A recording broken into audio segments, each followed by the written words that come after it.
ইউটিউবে আর মিথ্যে গসিপ নয়, সত্য খবর পেতে সাবস্ক্রাইব করুন স্টার গল্প। সালমান খান যে এখন তার দাবাং 3 এর শুটিং নিয়ে ব্যস্ত, এই খবর তো সবারই জানা।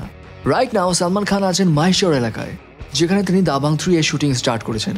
এবং হর হামেশাই আমরা দাবাং 3 এর আপডেট, শুটিং সেটের পিকচার সোশ্যাল মিডিয়ায় কিন্তু দেখতেই পাই। কিন্তু দাবাং 3 এর শুটিং সেটে এরই মাঝে ঘটে গেল এমন একটা ঘটনা, যেটা নিয়ে সালমান খান গেছেন ভীষণ ক্ষেপে। তার আগে বলে নেই, ডেফিনেটলি সালমান খানের দাবাং 3 নিয়ে পাবলিকদের মধ্যে একটা ভালো ক্রেজ আছে। সবাই চায় কিছু না কিছু আপডেট লিক করতে।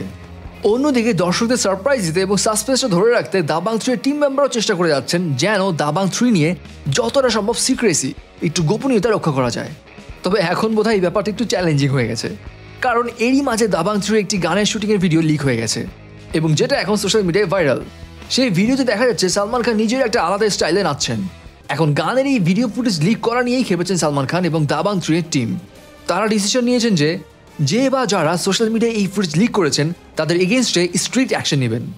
এখন গতকাল যদিও সালমান খান তার ইনস্টাগ্রামে একটি ছবি শেয়ার করেছেন, এবং সেটা সেই গানেরই ছবি। আর এই গানটা হচ্ছে দাবাং 3 এর টাইটেল সং হুর হুর দাবাং। এই গানটা কিন্তু এর আগে আমরা দাবাং মুভিতেও শুনেছি। এখন দেখা যাক দাবাং 3 এর নতুনভাবে এই গানে নতুন কি থাকছে। সো ভিউয়ার্স, সালমান খানের দাবাং 3 নিয়ে আপনি কতখানি এক্সাইটেড? আর হুর হুর দাবাং গান সম্পর্কে আপনার মতামত কি? কমেন্টস করে জানিয়ে দিন। সাবস্ক্রাইব স্টার গল্প আর বেল আইকনে ক্লিক করতে ভুলবেন না।